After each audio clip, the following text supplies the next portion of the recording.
उत्तराखंड में लव जिहाद का मुद्दा गरमाया हुआ है और इसके विरोध में जनता सड़कों पर है।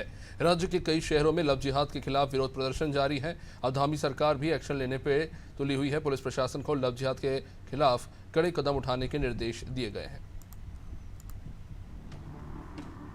उत्तरकाशी की यमुना वैली हो या फिर दूसरे जनपदों के शहर, राज्य में लव जिहाद को लेकर आक्रोश थमने का नाम नहीं ले रहा है। आम जनता का ये आक्रोश सरकार और प्रशासन के लिए चिंता का विषय बन रहा है। उत्तरकाशी के पुरौला में नाबालिग लड़की को दूसरे समुदाय के युवक भगा कर ले गए थे, जिसके बाद भड़के आक्रोश से यमुना वैली के शहर भी झुलसते नजर आ रहे हैं। उत्तराखंड में विशेष समुदाय की बढ़ती जनसंख्या जहां राज्य में डेमोग्राफी और ज्योग्राफिकल परिवर्तन ला रही है, वहीं प्रशासन भी सतर्क हो गया है। मुख्यमंत्री पुष्कर सिंह धामी की माने तो आंकड़े जुटाए जा रहे हैं और सरकार भी इस दिशा में कार्रवाई का मन बना चुकी है। उन्होंने कहा कि राज्य का मूल स्वरूप बिगड़ने नहीं दिया जाएगा।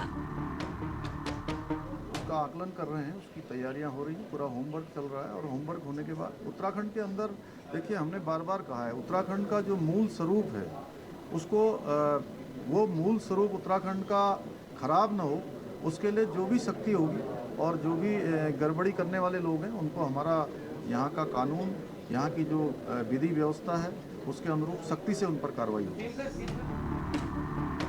प्रदेश में इस मुद्दे पर सियासी दलों के अपने अपने मत हो, लेकिन उत्तराखंड के मूल स्वरूप पर सब एक मत नजर आ रहे हैं।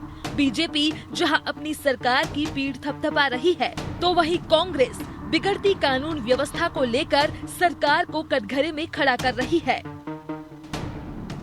देवभूमि के नाम से हमारा उत्तराखंड जाना जाता है और इसकी पवित्रता और इसकी हमारी जो सांस्कृतिक पहचान है वो बरकरार रहे, इसके लिए हमारे यशस्वी मुख्यमंत्री जी ने लगातार इसके लिए प्रयास कर रहे हैं। और इसके जिस प्रकार से जो पुरौला की घटना हुई, निश्चित रूप से जिस प्रकार की घटना हुई है उससे वहाँ पर लोगों में रोष होना भी स्वाभाविक है।